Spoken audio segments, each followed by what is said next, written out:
అందరికీ నమస్తే. నేను రమ. ఈ రోజు మనతో ఉన్నారు ప్రముఖ ఆధ్యాత్మికవేత్త టీకేవి రాఘవన్ గురువు గారు ఉన్నారు. మాట్లాడదాం. నమస్కారం గురువుగారు. నమస్కారం తల్లి.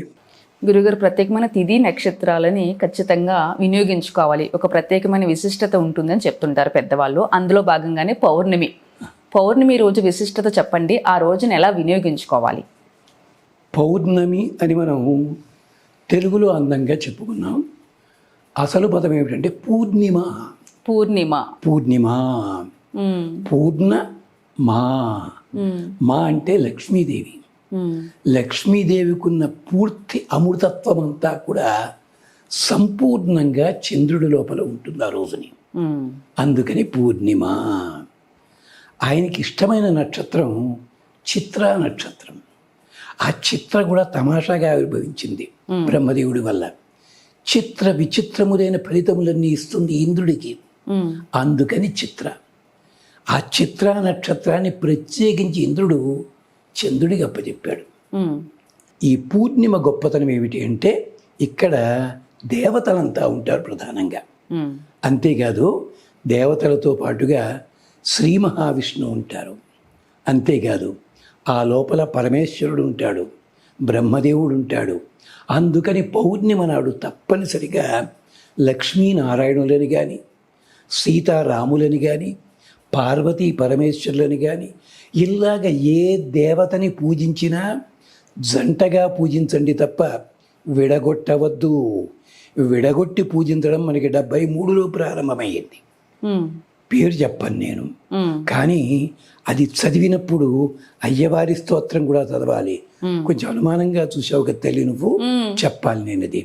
చెప్పండి. చాలా మంది స్తోత్రం చదువుతారు, లలితా సహస్రం. శివాష్టకం ఎందుకు చదవరమ్మా? పాప ఆయన ఏం చేశారు అమాయకుడు. మా మా తల్లి కూడా ఎవరు, ఆ మహాతల్లి రుక్మిణి కూడా ఇద్దరికి దండం పెట్టి, పాప ఇద్దరికి కలిపి దండం పెట్టింది. అడిగిన మాత్రం అమ్మవారిని అడిగింది. దండం పెట్టేటప్పుడు ఇద్దరికి కలిపి దండం పెట్టాలి. అడిగేది ఒకళ్ళని అడగండి. ఇప్పటికీ దక్షిణాది రాష్ట్రాల్లో అది చదివినప్పుడు శివాష్టకం కానీ, లింగాష్టకం కానీ, హయగ్రీవ స్తోత్రం కానీ చదివి తీరతారు. అంచే దయచేసి ఇద్దరిని కలిపి మాత్రం ఉంచండి. పద్మపురాణంలో గోల పెట్టాడు పరమశివుడు, మమ్మల్ని ఇద్దరిని విడగొట్టి ఆరాధన చేయకండి రా బాబు అని చెప్పి. అందుకని పౌర్ణమి నాడు తప్పనిసరిగా జంట దేవతల్ని. అందుకోసమే పాపం హనుమంతుడు బ్రహ్మచారి, కానీ పనిగట్టుకుని హనుమంతుడు పూజ చేయాలంటే సువర్చలాదేవి కూడా పెట్టారు దీనికోసమని.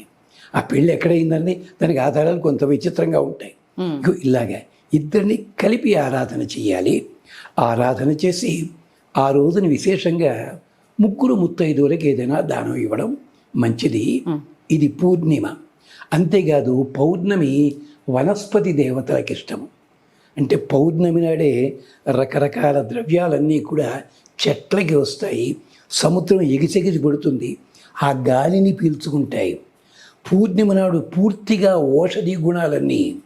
ఆ పూర్ణిమ నాడే వచ్చాడు ధన్వంతరి మహానుభావుడు. ఆ ధన్వంతరి అంటే ఔషధులకి గుర్తు. ఇంత ఉంది పూర్ణిమ. అందుకని పూర్ణిమ నాడు ఒక నియమం చెప్పారమ్మా, వేదాధ్యయనం ప్రారంభించకండి పూర్ణిమ నాడు, పూర్ణిమ మర్నాడు ప్రారంభించకండి. దానికి కారణాలు వేరే ఉన్నాయి. పూర్ణిమ వెళ్ళిన పాడ్యమి కాదు, విధి నాడు ప్రారంభించండి అన్నారు. అలాగే అమావాస్య వెళ్ళిన పాడ్యమి నాడు ప్రారంభించుకోమన్నారు.